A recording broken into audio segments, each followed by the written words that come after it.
Assalamualaikum teman-teman, selamat berjumpa lagi dengan saya Abdul Rahman dan masih tetap di channel Abdul Rahman ya. Dan masih tetap juga mengupas tentang seputaran gangguan asam lambung dan anxiety psikosomatis. Nah, di season kali ini saya akan kembali menjawab pertanyaan yang ada di kolom komentar. Nah, itu teman-teman ya. Nah, makanya bagi teman-teman yang merasa bertanya di kolom komentar video yang kemarin, teman-teman ya, alangkah baiknya kalian tonton videonya sampai habis, jangan di-skip biar kalian nanti mengerti, biar kalian nanti paham tentang seputaran apa yang kalian tanyakan, kemudian bisa menanganinya dengan mudah juga. Nah, itu teman-teman, nah, makanya tolong tonton videonya sampai habis, jangan di-skip. Dan kemudian seperti biasa ya, bagi teman-teman yang baru bergabung, kalau seandainya kalian mau bertanya tentang seputaran gangguan asam lambung dan anxiety psikosomatis, alangkah baiknya kalian tonton dulu video-video saya sebelumnya, karena untuk seputaran gangguan asam lambung dan anxiety psikosomatis semuanya sudah saya share ya. Dari mulai cerita saya yang terkena gangguan asam lambung dan anxiety psikosomatis, kemudian merasakan 1001 macam sensasi yang sangat tidak nyaman, itu sudah di-share teman-teman ya. Dan kemudian bagaimana cara menangani setiap sensasi yang hadir, itu juga sudah di-share. Nah, makanya biar lebih jelas, biar lebih detail, alangkah baiknya kalian tonton dulu video-video saya sebelumnya. Nah, itu teman-teman ya. Dan kemudian bagi teman-teman yang baru bergabung juga, seperti biasa juga kalau seandainya kalian belum subscribe channelnya, mohon videonya itu di-subscribe dulu, karena untuk subscribe itu tidak memerlukan biaya, tidak memerlukan pendaftaran. Jadi subscribe itu adalah hal yang sangat mudah sekali bagi teman-teman lakukan ya. Jadi teman-teman itu cukup memijit saja tulisan subscribe, biar kenapa? Jujur ya, biar videonya itu cepat berkembang dengan baik. Dan kalau seandainya videonya itu berkembang dengan baik, sudah barang tentu itu akan menambah semangat tersendiri buat saya untuk terus nge-share tentang seputaran gangguan asam lambung dan anxiety psikosomatis ini terhadap kalian. Kemudian yang lebih penting dan yang lebih utamanya, tekan juga tombol lonceng sama tombol like-nya ya.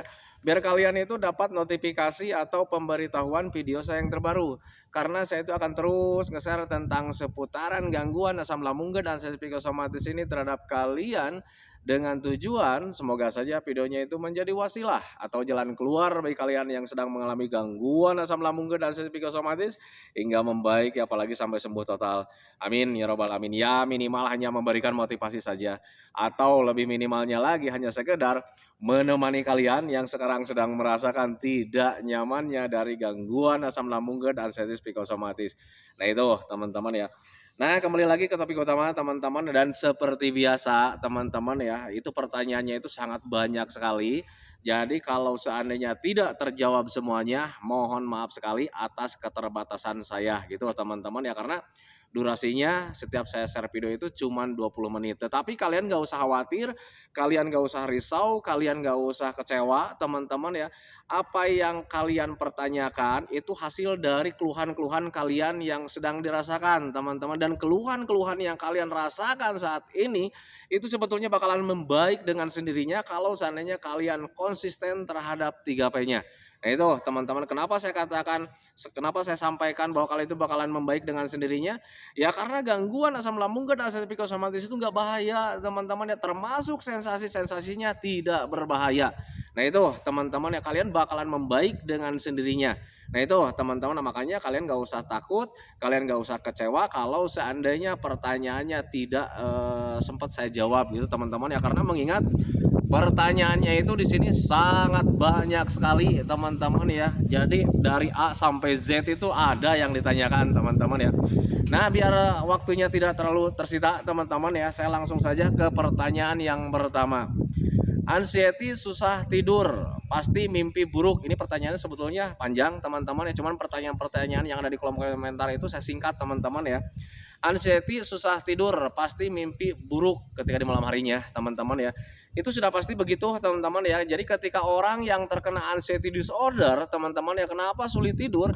Ya karena kitanya waspada teman-teman ya. Anxiety itu adalah bahasa luar teman-teman ya. Bahasa kita sendirinya itu adalah ketakutan. Anxiety disorder, ketakutannya berlebih. Yang namanya orang yang sedang ketakutan teman-teman ya, itu pasti sifatnya waspada.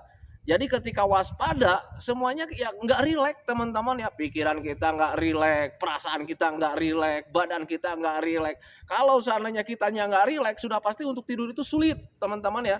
Nah itu, dan kemudian ketika tidur, itu kadang kita itu selalu mimpi buruk. Nah itu teman-teman ya, kenapa bisa seperti itu?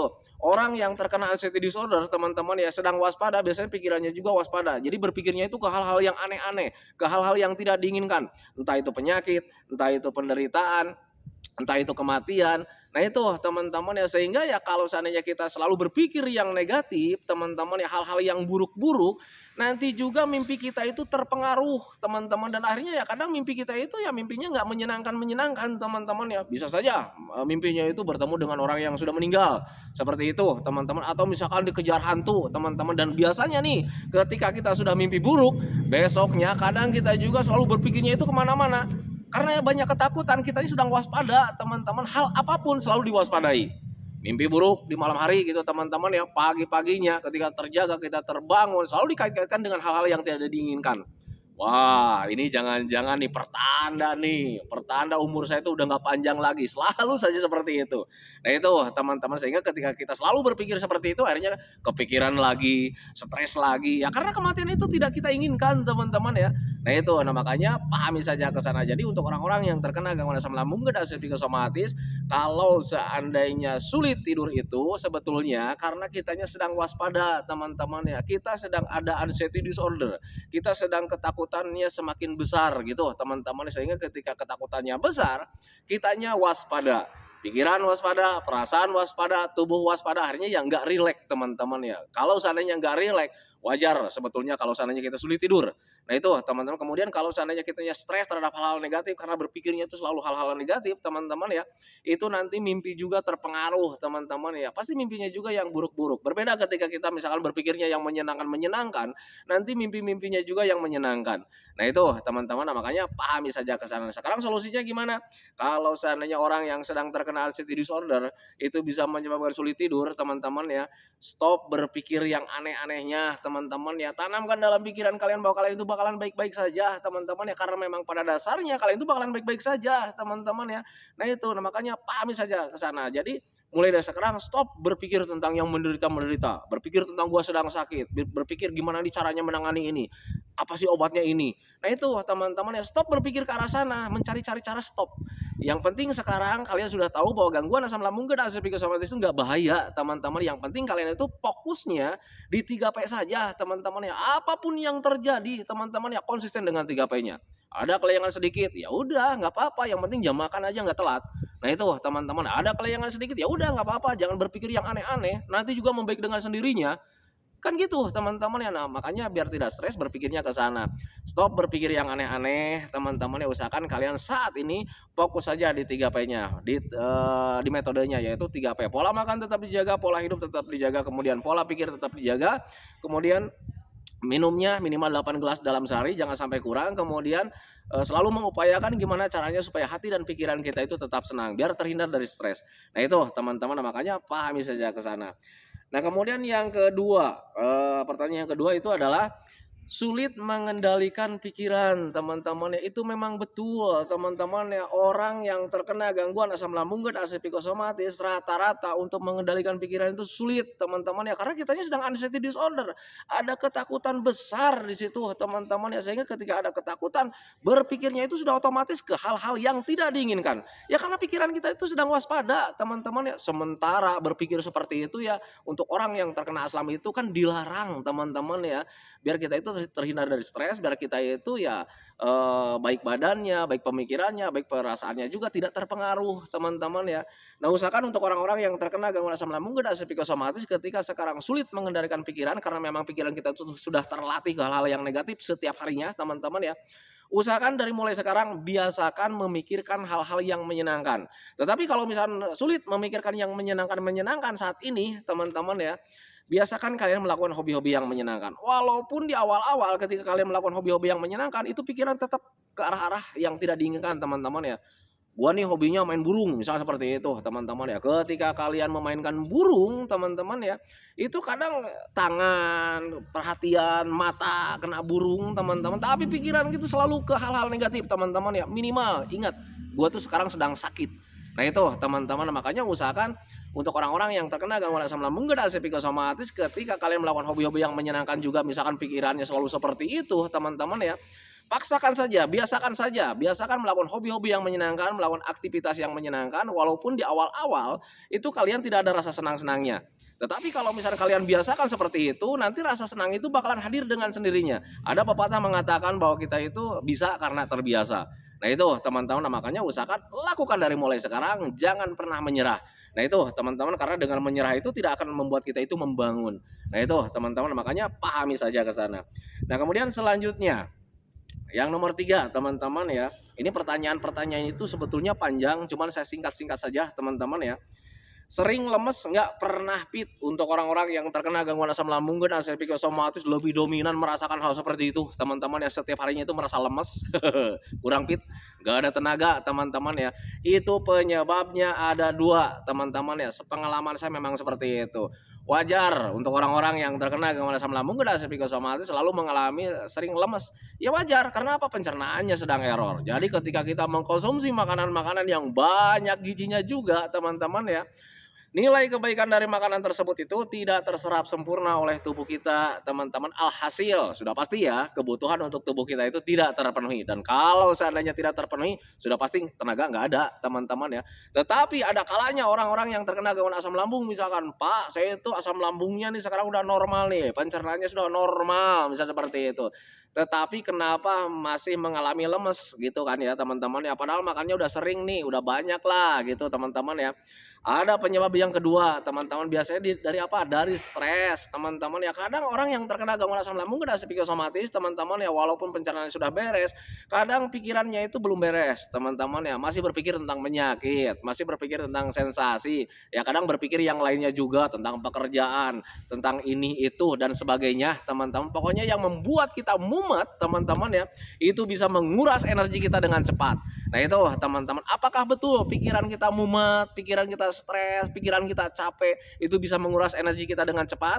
Contoh kecil teman-teman ya, orang yang terlalu banyak pikiran biasanya badannya itu suka kurus-kurus teman-teman ya. Nah itu salah satu kecil lah, salah satu contoh kecil. Nah makanya pahami saja ke sana. Jadi ketika kalian misalkan pencernaannya sudah beres, makannya sudah banyak, tetapi sering mengalami lemas, coba ingat-ingat, apakah stresnya masih ada?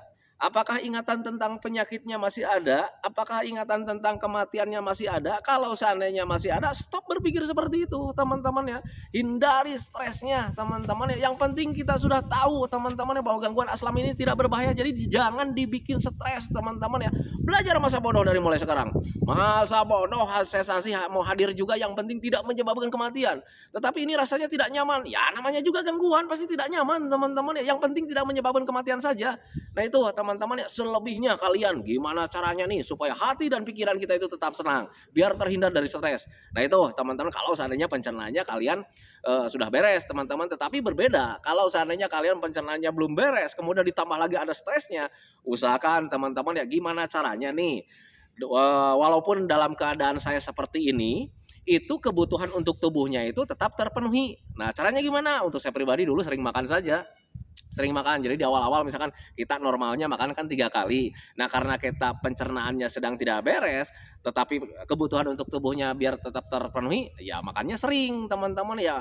Berpikirnya begini teman-teman ya, kalau seandainya saya mengkonsumsi makanan ini dalam satu piring, mungkin energinya terserapnya itu mungkin cuma 20%. Ya yang namanya 20% mungkin 1 jam 2 jam habis misalkan seperti itu.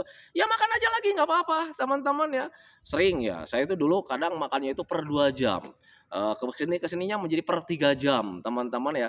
Nah itu nggak normal sebetulnya, tetapi itulah bentuk pengakalan agar kebutuhan untuk tubuh saya itu tetap terpenuhi teman-teman. Jadi sering makan saja, dan ketika sudah sering makan, usahakan hindari pengurasnya, yaitu tentang stres teman-teman ya. Jangan pernah stres.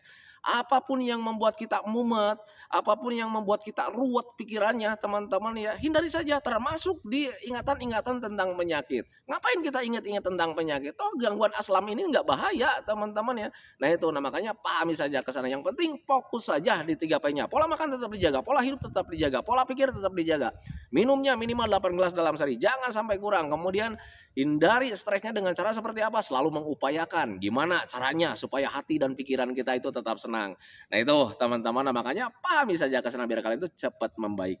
Nah itu teman-teman ya. Kemudian selanjutnya nih, setiap mandi pasti sensasi hadir. Untuk orang-orang yang terkena gangguan asam lambung dan psikosomatis rata-rata seperti itu teman-teman ya, termasuk saya. Jadi mandi itu sangat penting teman-teman ya untuk pemulihan aslam ya. Kenapa bisa seperti itu ya? Karena dengan mandi itu bisa membantu merelaksasi tubuh kita teman-teman. Tetapi ada kalanya ketika mandi itu, bukan ada kalanya ya, sering sebetulnya. Setiap mandi sensasi pasti hadir teman-teman, dan ketika sensasi hadir kitanya nggak nyaman, akhirnya kita mengalami ketakutan. Akhirnya ya kadang untuk mandi itu kita ada trauma, nggak akan mandi nih karena takutnya nanti sensasi hadir, karena sensasi hadir itu ya paling tidak kita inginkan. Nah itu teman-teman, tetapi untuk mandi itu sangat penting sekali. Nah sekarang gimana solusinya biar mandi itu tetap bisa kita lakukan, kemudian sensasinya juga tidak hadir? Gimana caranya? Usahakan kalian mandinya dengan air hangat teman-teman ya, karena ketika kita mandi kalau seandainya suhunya menjadi dingin itu sensasi pasti hadir, karena untuk asam lambung dan asam psikosomatis itu paling sensitif dengan suhu dingin teman-teman. Jadi ketika kita mandi suhu menjadi dingin pasti sensasi hadir. Nah sekarang solusinya adalah mandinya pakai air hangat. Dan ketika kalian mau mandi, usahakan lihat jam teman-teman ya. Usahakan ketika mau mandi itu di pagi hari itu ketika menjelang matahari terbit teman-teman. Jadi ketika habis mandi nih pakai air hangat nih, nanti kan habisnya dingin tuh, walaupun pakai air hangat cepat-cepat kalian berjemur. Nah itu teman-teman, biar kalian itu mendapatkan suhu dinginnya itu tidak terlalu lama. Itu bentuk pengakalan saya dulu saat terkena gangguan asam lambung dan asam psikosomatis, dan alhamdulillah teman-teman ya, cara itu cukup membantu. Yang biasanya ketika mandi itu sensasi hadir, alhamdulillah kesininya karena memakai trik seperti itu. Jadi ketika mandi itu ya pakai air hangat kemudian langsung berjemur, itu kadang sensasi itu nggak ada teman-teman ya. Itu yang saya lakukan dulu. Nah makanya bagi teman-teman yang ingin seperti itu ya silakan saja. Contoh cara saya itu sederhana, nggak berbayar teman-teman ya, nggak pakai obat, nggak pakai herbal. Nah itu teman-teman, makanya pahami saja ke sana. Cara pakai aja cara seperti itu teman-teman, mandinya pakai air hangat, kemudian mandinya itu jangan terlalu pagi, jangan terlalu malam juga. Usahakan kalau seandainya sudah mulai ada matahari mandilah gitu teman-teman ya. Habis mandi langsung berjemur biar tidak biar terhindar dari suhu dingin, karena suhu dingin itu bisa mempengaruhi asam lambung kita teman-teman ya. Nah itu, nah makanya pahami saja ke sana. Kemudian selanjutnya nomor 6 nih. Bukan nomor 6 ya. Barusan nomor 4, sekarang nomor 5 teman-teman ya. Sering kebayang hal-hal yang tidak diinginkan. Nah itu dari anxiety disorder teman-teman ya. Ketakutan kita itu berlebih. Kita ada trauma tentang hal-hal yang tidak diinginkan. Kenapa kita ada trauma? Kita mendapatkan trauma saat terkena gangguan asam lambung. Saat pertama terkena gangguan asam lambung rasanya seperti mau mati. Tanpa disadari di situ menjadi ada trauma, dan ketika ada trauma kita hanya semakin waspada, dan akhirnya pikirannya juga menjadi waspada. Hal-hal apapun selalu dibayang-bayangkan ke hal-hal yang tidak diinginkan ya, karena kitanya waspada. Ada orang lalu lalang nih, cuman lihat doang ke kita gitu teman-teman ya, matanya memicing lihat kita. Kadang pikiran kita itu berpikirnya yang lain-lain. Wah ini pertanda nih, orang lain udah melihat saya kayak macam begitu, jangan-jangan dia melihatnya itu saya kayak mayat nih. Nah itu teman-teman ya, itu membagongkan sekali teman-teman. Itu pengalaman saya dulu saat terkena gangguan asam. Jadi ya kadang orang yang terkena anxiety disorder itu hal apapun itu selalu dikait-kaitkan dengan hal-hal yang tidak diinginkan teman-teman ya. Nah makanya sadari saja kalau seandainya kalian anxiety disordernya itu masih besar. Nah sekarang bagaimana cara menanganinya? Belajar masa bodoh saja teman-teman ya. Jadi hal apapun jangan selalu dikait-kaitkan dengan hal-hal negatif. Nah itu teman-teman, makanya pahami saja ke sana. Jadi untuk orang-orang yang sedang terkena gangguan asam lambung dan asam psikosomatis, ketika sering kebayang-bayang hal-hal yang tidak diinginkan, berarti kalian anxiety disordernya itu masih besar teman-teman ya. Sadari saja ke sana. Dan kalau seandainya kalian bagaimana cara menanganinya, anxiety disorder itu berhubungannya dengan mental teman-teman ya. Nah benahi saja mentalnya. Gimana caranya supaya kalian itu mentalnya itu menjadi mental baja, biar hal sekecil apapun selalu tidak dikaitkan dengan hal-hal yang negatif. Nah itu teman-teman, makanya pahami saja ke sana. Nah kemudian selanjutnya, pertanyaan selanjutnya yaitu tentang 1 minggu normal nih. Wah ini anginnya kencang nih, takutnya ini videonya bergemuruh teman-teman, tetapi nggak apa-apa lah, lanjut saja teman-teman ya. 1 minggu normal nih, sekarang cemas hadir lagi. Kenapa bisa seperti itu? Katanya seperti itu, teman-teman ya.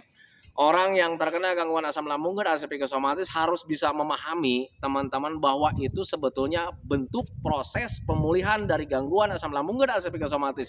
Jadi gangguan ini berbeda dengan gangguan yang lain. Gangguan yang lain kalian konsumsi obat 1 hari 2 hari besoknya kalian bisa sembuh, bisa seperti itu. Tetapi untuk gangguan asam lambung dan psikosomatis kalian menggunakan metodenya, kalian menggunakan herbal, menggunakan obat, sama proses pemulihannya teman-teman ya. Hari ini membaik, besoknya tidak. Seminggu kita itu membaik, dalam seminggu itu ada aja 1 hari 2 hari yang membuat kita tidak nyaman. 1 bulan kita membaik, dalam 1 bulan itu ada aja 1 hari 2 hari yang membuat kita tidak nyaman. Bahkan 1 tahun misalkan seperti itu teman-teman ya. Kita mungkin sudah membaik nih, sudah nyaman. Kalau seandainya sudah 1 tahun kita membaik dan nyaman teman-teman, kemudian kita mendapatkan sakit lagi, jangan kau anggap itu kambuh teman-teman ya. Itu merupakan hal yang sangat wajar teman-teman ya, karena pada intinya orang masih hidup itu tidak akan jauh-jauh dari sakit teman-teman ya. Tidak ada orang normal itu sembuh selamanya teman-teman ya. Nah itu, jadi jangan terlalu dikait-kaitkan terhadap asam lambung dan psikosomatis. Nah itu teman-teman ya, jadi untuk orang-orang yang terkena gangguan asam lambung dan psikosomatis, kalau seandainya kalian sekarang sudah merasa membaik dalam seminggu, teman-teman tiba-tiba kalian kambuh lagi, jangan kau anggap itu kambuh, teman-teman. Itu proses pemulihan dari gangguan asam lambung dan psikosomatis. Jadi proses pemulihannya itu kayak macam spiral, teman-teman ya. Kita membaik nih, membaik gitu, tiba-tiba ya ada lagi sensasi gitu teman-teman, nanti membaik lagi, tiba-tiba ada sensasi lagi, selalu saja turun naik seperti itu. Nanti tiba-tiba kita lurus aja, ada rasa nyaman teman-teman ya, kita lurus aja menikmati kehidupan. Nah itu teman-teman, itulah tandanya ketika kalian sudah sembuh total. Nah itu teman-teman, makanya pahami saja ke sana. Nah kemudian selanjutnya itu adalah kuping berdenging bergemuruh. Orang-orang yang terkena gangguan asam lambung dan psikosomatis mengalami hal seperti itu teman-teman ya, termasuk saya dulu seperti itu teman-teman. Jadi ketika belum membaik asam lambung dan psikosomatisnya, kadang pendengaran itu suka bergemuruh teman-teman ya, kadang berdenging juga. Kenapa bisa seperti itu? Itu dari aliran darah dan oksigen kurang lancar. Kenapa orang yang aslam mengalami aliran darah dan oksigennya itu kurang lancar? Karena orang yang aslam biasanya malas gerak, malasnya masih besar, mau ngapa-ngapain serba takut. Akhirnya ya ketimbang kita bergerak, kita seringnya berdiam diri, terlalu merasa-rasa, terlalu membayang-bayang hal-hal yang tidak diinginkan, kurang olahraga lah ya, makanya aliran darah dan oksigennya kurang lancar. Nah makanya solusinya adalah usahakan kalian banyak bergerak, olahraga gitu teman-teman ya. Bantu juga dengan minumnya minimal 8 gelas dalam sehari, jangan sampai kurang. Karena air minum itu bisa membantu merelaksasi tubuh kita, bisa membantu mengendorkan otot-otot kita juga, bisa membantu melancarkan oksigen juga, bisa membantu melancarkan aliran darah juga. Nah itu teman-teman, makanya usahakan ketika kalian sekarang yang malas-malas bergerak, kurang olahraga gitu teman-teman ya, usahakan rajin olahraga, dan olahraganya itu disesuaikan dengan kemampuan kalian. Kalau seandainya kalian kuatnya jalan-jalan, jalan-jalan sajalah gitu teman-teman ya. Kalau seandainya kalian olahraganya itu cuman bisa angkat-angkat barbel kecil gitu ya, barbel kecil sambil duduk gini-gini, ya lakukan saja teman-teman. Yang penting olahraganya jangan sampai yang ada beban pikiran. Kata Pak Abdul Rahman, olahraga harus penting sekali, harus olahraga. Kalian datang ke tempat fitness ya, kemudian kalian angkat bebannya yang berat, kemudian kalian juga lari dari ujung sana sampai ujung kampung, lari bolak-balik 10 balikan, enggak seperti itu teman-teman ya. Nanti kalian udah lelah, ketika lelah pikiran kalian belum terjaga, akhirnya kalian cemas lagi karena berpikirnya kenapa ini lelah lagi nih, wah pasti sensasi hadir lagi nih, jangan gua mati nih sekarang nih. Selalu saya seperti itu. Makanya hindari olahraga yang berat. Olahraganya sesuaikan dengan kemampuan kalian. Nah itu teman-teman, makanya pahami saja ke sana.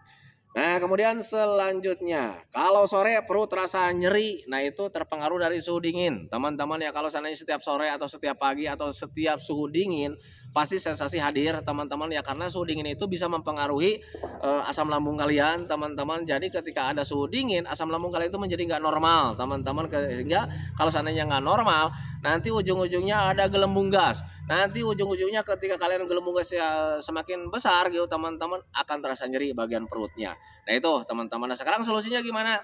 usahakan ketika di malam hari, di sore hari itu pakai jaket lah gitu teman-teman. Kemudian sering minum air hangat juga teman-teman ya. Sering olahraga juga di rumah gitu teman-teman ya, sambil diam olahraga biar tubuh kita itu menjadi hangat. Nah itu teman-teman, nah, makanya pahami saja ke sana. Kemudian selanjutnya, saya cemas dan paniknya tinggi sekali. Nah, berarti anxiety disorder-nya masih besar, berarti traumanya masih besar gitu teman-teman ya. Selalu tanamkan dalam pikiran kalian bahwa kalian itu bakalan baik-baik saja. Karena memang pada dasarnya kalian bakalan baik-baik saja teman-teman ya, tidak berbahaya. Kalau seandainya kalian masih ngeyel juga pikiran kalian gitu teman-teman, takutnya ini beneran jadi kematian gitu teman-teman ya. Sudah berapa lama kalian mengalami anxiety disorder? Sudah berapa lama kalian mengalami cemas? Sudah berapa lama kalian mengalami panic attack gitu teman-teman? Apakah sudah mati? Kan tidak teman-teman ya, masih bisa nonton video Abdurrahman. Nah itu teman-teman, itu sebagai bukti, itu sebagai patokan buat kalian. Ternyata apa yang selama ini kita rasakan itu tidak berbahaya teman-teman ya, hanya mengganggu saja. Yang seharusnya kita itu setiap harinya itu bahagia teman-teman, malah datang cemas, kitanya was-was lagi. Nah itu teman-teman ya, tidak berbahaya, hanya mengganggu saja. Yang seharusnya kita itu berpikirnya itu membangun, berpikir tentang pekerjaan yang menyenangkan, kita berpikirnya malah berpikir yang negatif-negatif. Nah itu teman-teman ya, itu hanya gangguan saja. Nah itu teman-teman, makanya tanamkan dalam pikiran kalian biar kalian itu cepat membaik. Tanamkan dalam pikiran kalian bahwa kalian itu bakalan baik-baik saja, karena memang pada dasarnya kalian bakalan baik-baik saja.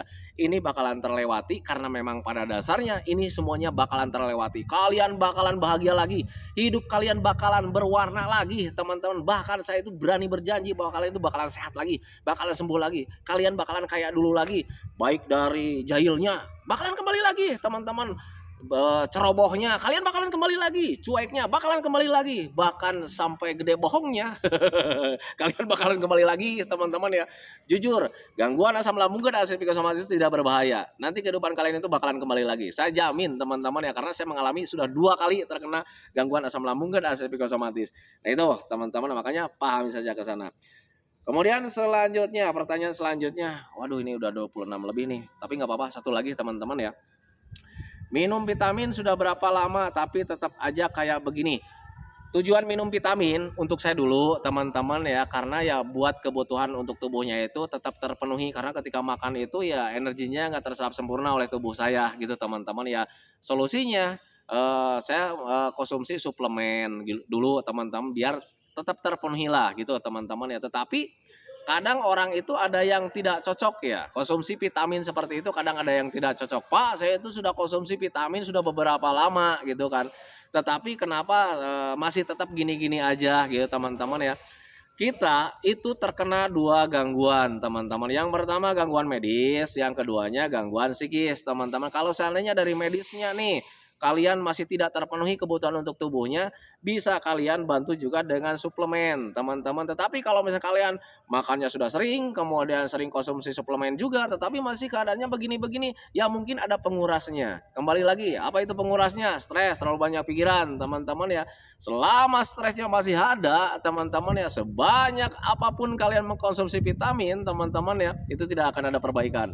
Nah itu teman-teman, itu pengalaman saya dulu saat terkena gangguan asam lambung dan asam psikosomatis. Makanya usahakan hindari stresnya teman-teman ya. Tetapi kalau misalnya kalian apa mungkin apa ya, suplemennya itu kurang cocok, alangkah baiknya kalian konsultasikan saja ke dokter gitu teman-teman ya. Karena jujur pengalaman saya juga seperti itu, saya itu ingin mengkonsumsi suplemen itu saya konsultasikan dulu ke dokter gitu teman-teman ya. Dan dulu itu saya konsumsi vitaminnya itu sesuai anjuran dokter. Bapak itu kekurangan gizi, kekurangan vitamin, makanya HB-nya rendah seperti itu.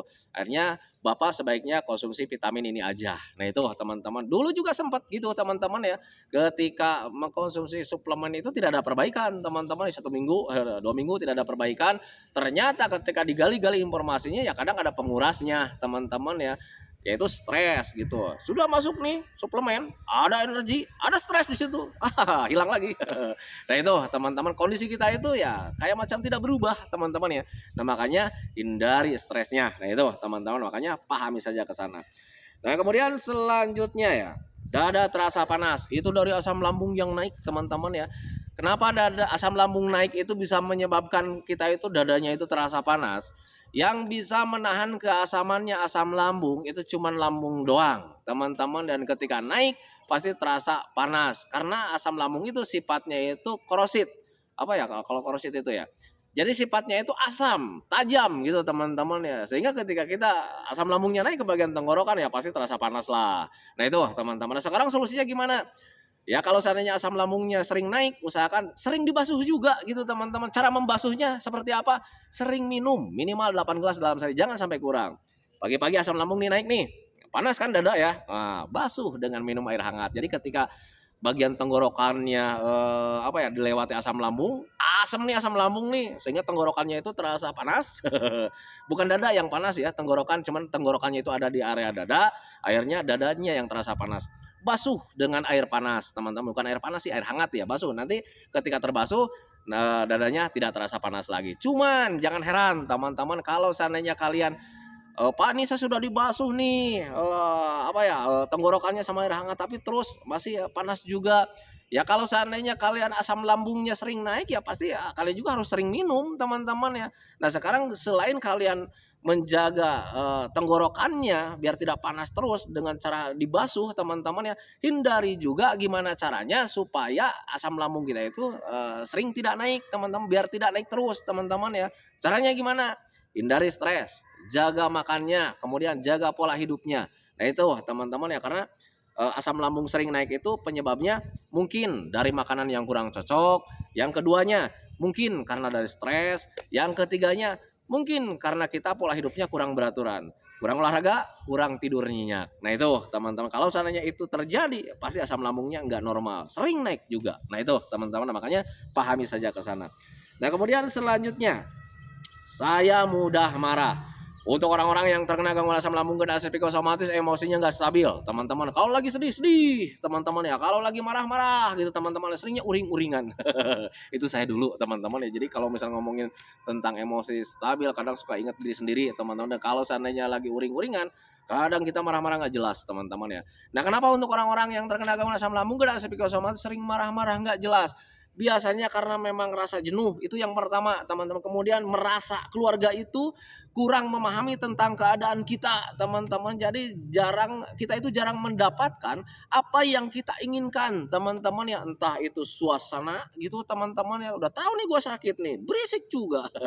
Nah itu teman-teman jadi kurang mendapatkan apa yang kita inginkan dan akhirnya kita marah gitu teman-teman ya. Jadi kenapa bisa seperti itu? Dulu misalkan, Pak saya itu dulu kalau misalnya dijailin sama orang saja, saya nggak pernah marah.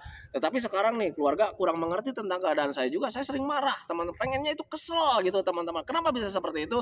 Ingat teman-teman ya, orang yang terkena anxiety disorder, ada trauma, kitanya sedang waspada, semuanya menjadi serba sensitif teman-teman ya. Kita kena gosip sedikit saja, kita mudah marah. Ya karena kitanya sedang sensitif teman-teman ya. Anxiety disorder itu membuat orang sensitif teman-teman ya.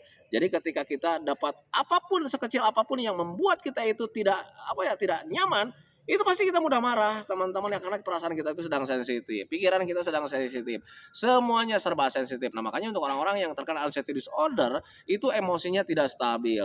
Kita mengingat tentang sakit, membandingkan dengan orang lain bisa jalan-jalan sembuh gitu kok gua masih begini-begini, pasti larinya nangis. Nah itu teman-teman ya, kalau seandainya kita mendapatkan suasana yang kurang nyaman nih, keluarga kurang mengerti, udah tahu gua sakit nih, kok mereka itu pada berisik, kita mudah marah gitu teman-teman ya. Nah itulah orang-orang yang terkena anxiety disorder, kitanya sedang benar-benar sensitif, akhirnya ya emosinya itu tidak stabil. Nah caranya gimana supaya kita itu tidak mudah marah? Belajar masa bodoh saja teman-teman ya. Gimana caranya supaya kita itu tidak mudah nangis? Belajar masa bodoh saja teman-teman ya. Apapun yang terjadi belajar masa bodoh. Tapi Pak ini berisik, tutup telinga kalian teman-teman ya. Pakai headset. Kalian mendengarkan audio relaksasi. Masa bodoh mereka mau berisik juga. Pak saya itu selalu disuruh sama orang tua mengerjakan ini itu padahal saya itu lagi tidak nyaman. Belajar masa bodoh saja gitu teman-teman ya. Kalau misalnya kalian tidak kuat jangan kau lakukan gitu teman-teman. Jangan terlalu memaksakan diri, nanti ketika kalian memaksakan diri di situ ada beban, di situ ada stres lagi teman-teman ya. Nah makanya kuncinya adalah belajar masa bodoh. Apa yang membuat kalian nyaman lakukan saja, tapi Pak kata bapak apa yang kalian nyaman lakukan saja, tapi saya nyamannya diem diri di rumah gitu ya, tidak olahraga ya. Kalau yang kayak gitu kalian harus pilah-pilah lah gitu teman-teman ya. yang membuat saya nyaman itu kalau seandainya kalian disuruh tapi tidak nyaman jangan kau lakukan gitu teman-teman ya. Ada ini itu gitu. Kalau misalnya kalian tidak nyaman jangan kau lakukan. Nah itu teman-teman. Tetapi untuk perbaikan, untuk metode paksakan. Nah itu teman-teman makanya pahami saja ke sana. Nah kemudian selanjutnya adalah malah selanjutnya ini udah berapa ini? Udah 34. Ini pertanyaannya sangat banyak sekali teman-teman ya. Tetapi nggak apa-apa lah satu lagi ya. Tetapi untuk pertanyaan yang lainnya saya cancel dulu teman-teman ya. Saya nyambung nanti di video selanjutnya teman-teman ya. Sering kagetan nih untuk orang-orang yang terkena asam lambung dan psikosomatis pasti juga sering mengalami kagetan. Kenapa bisa seperti itu? Ya karena kitanya sedang sensitif teman-teman ya, perhatiannya itu tentang penyakit, tentang penderitaan teman-teman, sehingga hal yang lain itu jarang kita perhatikan, dan ketika jarang diperhatikan kita mendapatkan hal apapun walaupun misalkan itu mendadak dan kecil teman-teman, kadang kita mudah kaget. Nah itu teman-teman, jadi untuk orang yang kena asam itu sering kaget itu alasannya karena kitanya sedang sensitif teman-teman, perhatian kita itu selalu mengarah ke hal-hal yang tidak diinginkan, hal-hal yang lain itu jarang kita perhatikan. Nah itu teman-teman, makanya pahami saja ke sana. Solusinya gimana? Belajar masa bodoh, sering olahraga biar kitanya kuat, kemudian hindari berpikir yang aneh-aneh, hindari berpikir yang penyakit-penyakit teman-teman ya. Berpikirnya itu harus yang membangun. Nah itu teman-teman ya. Nah itu teman-teman ya videonya, karena memang sekarang durasinya sudah lama. Jadi videonya saya hentikan, masih banyak juga pertanyaannya, tetapi nanti saya sambung di video yang selanjutnya. Bagi teman-teman yang ingin bertanya, silakan bertanya di kolom komentar teman-teman. Nanti saya jawab lewat video seperti ini. Nah itu teman-teman ya. Nah itu teman-teman ya videonya. Semoga saya videonya itu menjadi wasilah buat kalian. Semoga saya videonya itu menjadi pencerahan buat kalian. Ya minimal hanya sekedar menemani kalian lah yang sekarang sedang merasakan tidak nyamannya dari gangguan asam lambung dan psikosomatis. Kemudian seperti biasa sebelum saya akhiri videonya, saya selalu mendoakan sama teman-teman itu. Semoga saja teman-teman itu cepat sehat lagi, cepat sembuh lagi, cepat kembali lagi keadaan kalian yang dulu, baik semangatnya, moodnya, tertawanya, pokoknya kehidupan kalian yang berwarna itu. Semoga saya cepat kembali lagi karena memang saya yakin 100% bahwa keadaan kalian yang dulu itu sangat dirindukan sekali. Kemudian doakan saya juga teman-teman ya agar saya itu tetap sehat, tetap kuat, tetap ceria, agar masih bisa tetap menemani kalian. Nah itu teman-teman ya. Saya hentikan videonya teman-teman ya. Assalamualaikum warahmatullahi wabarakatuh.